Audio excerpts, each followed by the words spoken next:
ये दक्ष महाराज ब्रह्मा जी के पुत्र हैं, बड़े श्रेष्ठ हैं। प्रायः इस प्रकरण में लोग दक्ष महाराज को थोड़ा सा हीन भावना से देख लेते हैं, पर दक्ष हीन भावना योग्य नहीं है। दक्ष जो है बड़े श्रेष्ठ हैं, तभी तो ब्रह्मा जी ने उनको प्रजापतियों का नायक बनाया। उनमें कुछ दोष आ गया। देखो, हर समय व्यक्ति बुरा हो ऐसा नहीं है, कभी कभी कोई बुराई उसमें आ जाती है। क्यों बुराई आ गई? तो देवी भागवतकार तो कहते हैं इसलिए बुराई आ गई कि उन्होंने एक बार भगवती जगदम्बा की प्रसादी माला को अपने शयन खंड पर रख दिया, अपने बिस्तर पर रख दिया। इसलिए उनकी बुद्धि में द्वेष उत्पन्न हो गया। उस द्वेष के कारण उनकी बुद्धि नष्ट हुई, और बुद्धि नष्ट होने के कारण उन्होंने भगवान देवादिदेव महादेव से बैर ठान लिया। भगवान शंकर तो निर्वैर हैं, पर उनमें भी उनको दोष नजर आने लगे। हमारी बुद्धि जब खराब होती है तो हमें सब में दोष दिखते हैं, और सब में दोष दिखें तो सबको सुधारने की कोशिश मत करो, अपनी मति को सुधारने की कोशिश करो कि यहां ऐसी क्या गड़बड़ हो गई जो सब गड़बड़ दिख रहा है? बात समझ में आ रही है?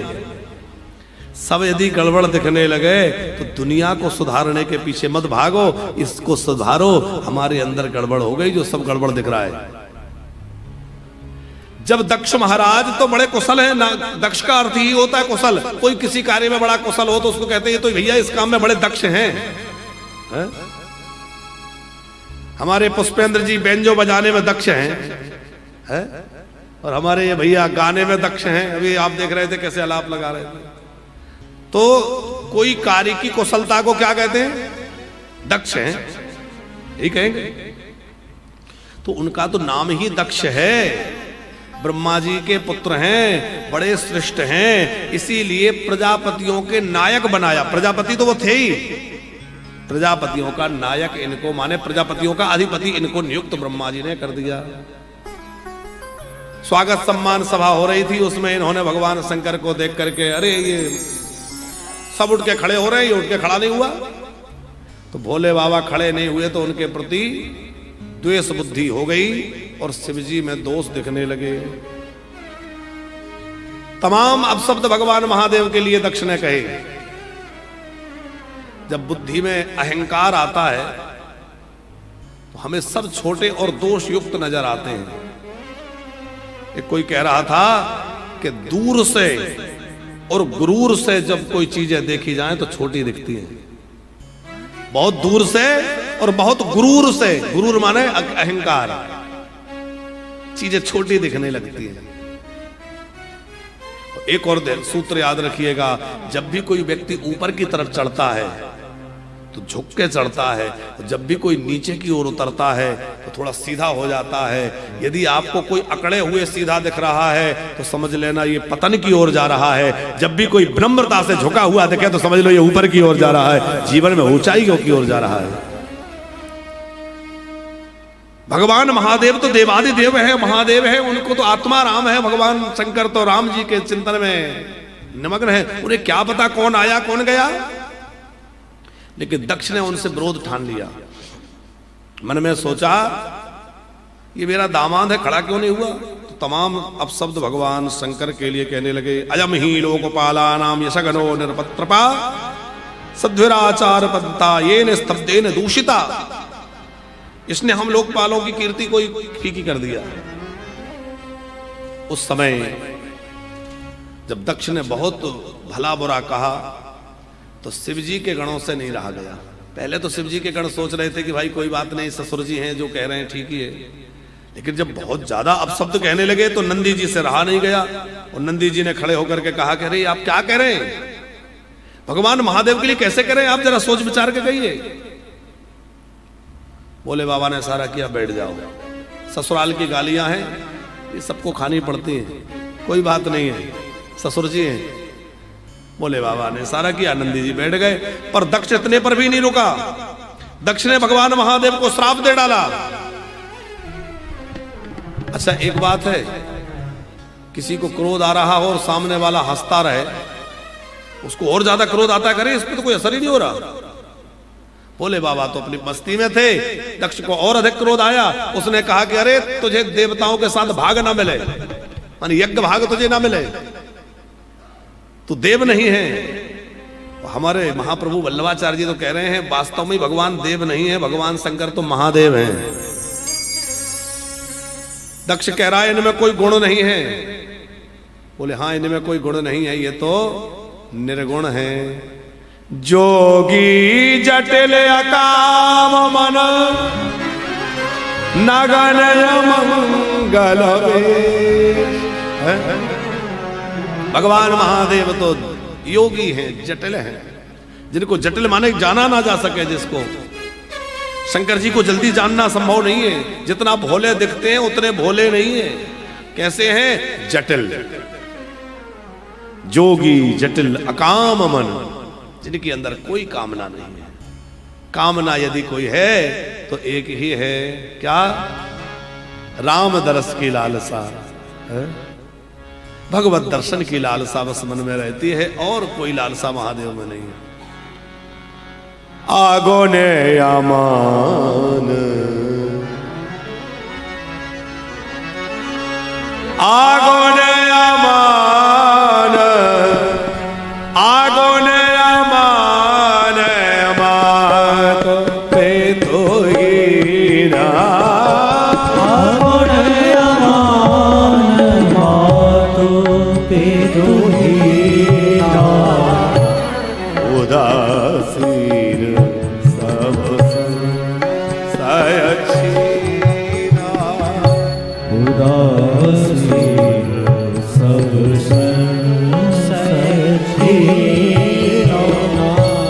महादेव कैसे हैं? अगुण, कोई गुण नहीं है। तो दक्ष महाराज जो कह रहे हैं वो ठीक ही है, कोई गुण नहीं है। अमान, इनको मान अपमान की चिंता नहीं है। सुनहा जी जब भोले बाबा की बारात गई, अब नंदोत्सव तो हो जाएगा, आनंद लेते चलो।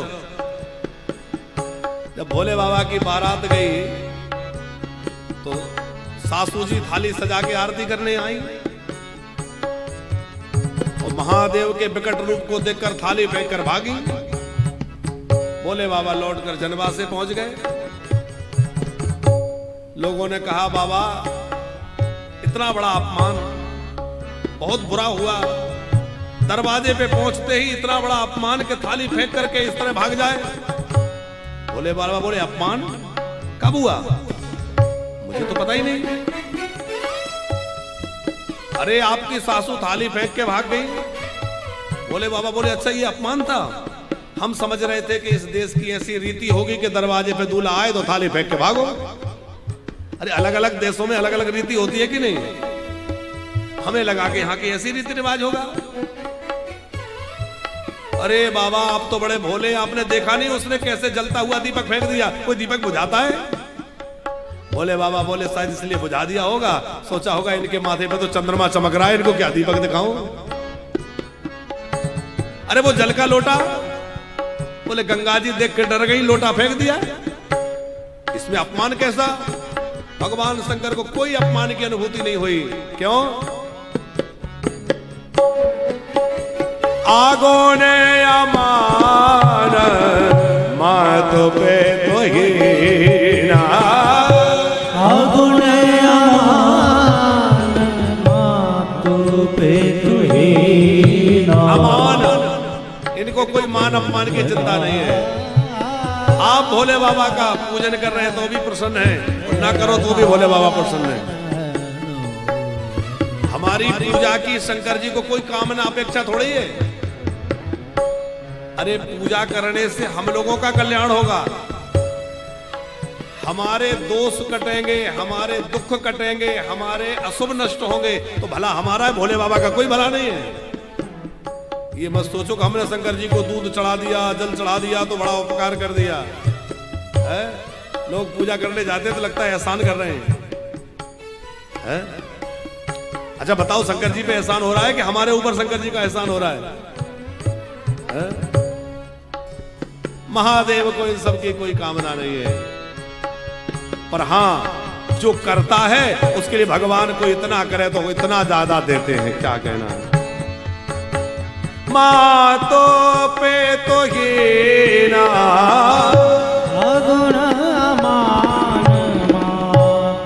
मातो पे तो ही ना। विवाह में साखोच्चार होने लगा भोले बाबा का। ऋषियों ने कहा वर के पिता माता का नाम बताया जाए साखोच्चार में। बोले वर के पिता, अब वर से ही पूछो तुम्हारे पिताजी का नाम क्या है। अब भोले बाबा चक्कर में पड़ गए, क्या बतावे, तो अविनाशी है, अजन्मा है। फिर सोचे कि चलो ब्रह्मा जी से मेरा एक रूप तो हुआ ही है। बोले श्री ब्रह्मा जी मेरे पिताजी। अच्छा अच्छा अच्छा, दादाजी, दादाजी का नाम बताओ। बोले ब्रह्मा जी का जन्म भगवान नारायण के नाभि कमल से हुआ है, तो भगवान नारायण। 3 पीढ़ी बतानी पड़ती है साखोच्चार में। अब आप लोगों के यहाँ कभी विवाह में विधि हुई हो तो आपने ध्यान दिया हो, और क्या करें सारा समय तो फोटो सोटो में चला जाता है, फिर ध्यान कहाँ रहता है क्या हो रहा है। फिर तो महाराज जल्दी करो, फिर कहाँ साखोच्चार। तो तीसरी पीढ़ी का नाम बताइए। अब भोले बाबा सोचने में पड़ गए कि भाई तीसरी पीढ़ी में किसका कहें। पिताजी ब्रह्मा जी हो गए, दादाजी विष्णु जी हो गए, अब परदादा कौन। ऋषियों ने कहा विलंब हो रहा है, जल्दी कहिए। भोले बाबा बोले परदादा हम खुद ही हैं, सबके दादा परदादा हम ही हैं।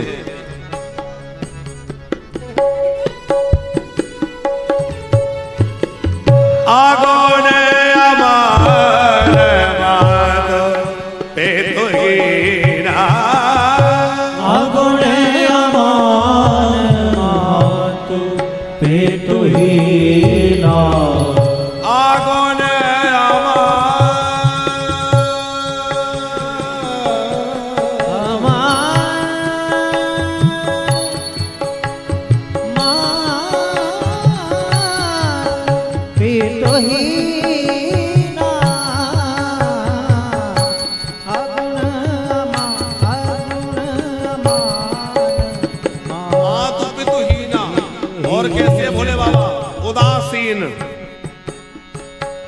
ये हमारा है, ये पराया है, ये भगवान शंकर में नहीं है।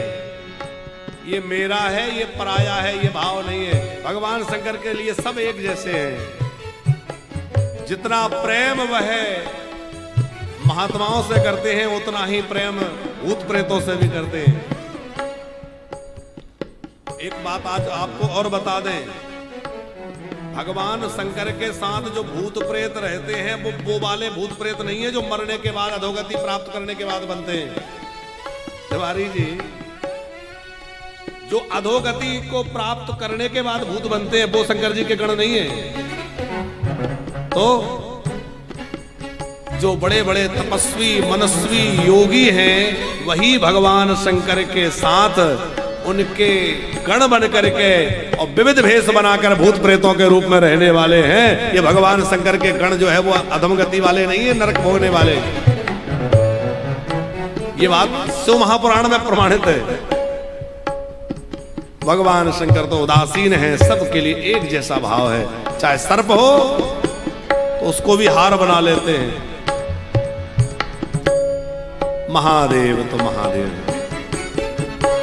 नमः शिवाय, शिव नमः शिवाय, हरे हरे भोले नमः शिवाय, नमः शिवाय, नमः शिवाय, हरे हरे भोले नमः शिवाय, नमः शिवाय, शिव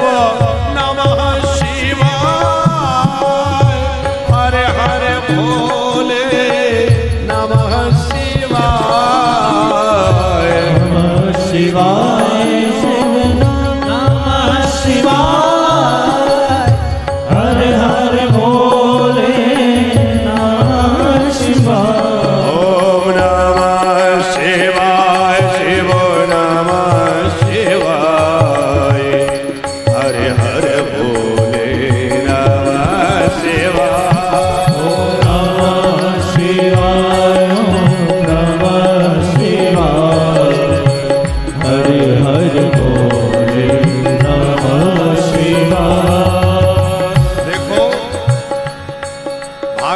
कथा में भगवान शंकर का प्रसंग आया है। हम लोग मनकामनेश्वर महादेव की शरण में बैठे नित्य रुद्राभिषेक करते हैं। ये नित्य रुद्राभिषेक वाले भगवान शंकर जो मनकामनेश्वर महादेव हैं। प्रेम से शिव जी को पुकारिए, जय हो।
भगवान महादेव कैसे हैं? जोगी जटिल अकाम मन नगन अमन। भोले बाबा को कोई फर्क नहीं पड़ा कि ससुर जी क्या कह रहे हैं, लेकिन शिव जी के गणों से सहन नहीं हुआ। हमारे बाबा चुपचाप बैठे हैं, पर देखो तो सही, महाराज दक्ष ने श्राप दे दिया हमारे बाबा को। तो दक्ष महाराज को शंकर जी के गणों ने भी श्राप दे दिया, तुम तत्व ज्ञान से विमुख हो जाओ, तुम ब्राह्मण भिखमंगे हो जाओ। भगवान महादेव को लगा ये क्या हो रहा है। भोले बाबा को लगा कि मेरे गणों के द्वारा ब्राह्मणों को श्राप दे दिया जाए, ये उचित नहीं है। भोले बाबा बड़े ब्रह्मण्य हैं, हमारे राम जी भी बड़े ब्रह्मण्य हैं। ब्रह्मण्य मतलब समझते हो अग्रवाल जी? ब्रह्मण्य का मतलब होता है ब्राह्मण भक्त। आप कहेंगे कि भोले बाबा ब्राह्मण भक्त हैं, ये कैसे कह रहे हैं? वही भगवान शंकर हनुमान जी बने। हनुमान जी कौन है? भोले बाबा ही है। जब जब हनुमान जी को कोई रूप बनाने की आवश्यकता लगी, प्रायः उन्होंने कौन सा रूप बनाया? राम जी के पास आए सबसे पहले किष्किंधा में ऋषिमुख पर्वत पर। अग्रवाल जी क्या बने? ब्राह्मण बने। विभीषण के पास गए तो क्या बने? राम जी लौट कर आ रहे ये सूचना देने के लिए भरत जी के पास आए तो क्या बने? ब्राह्मण बने। सबसे प्रिय इनको ब्राह्मण का रूप है, इसलिए जब आवश्यकता पड़ती है तो ब्राह्मण ही बनते हैं। और बड़े ब्राह्मण भक्त भगवान शंकर हैं। उन्हें लगा कि ये ठीक नहीं हो रहा है। भगवान महादेव वहां से उठ करके घर आए।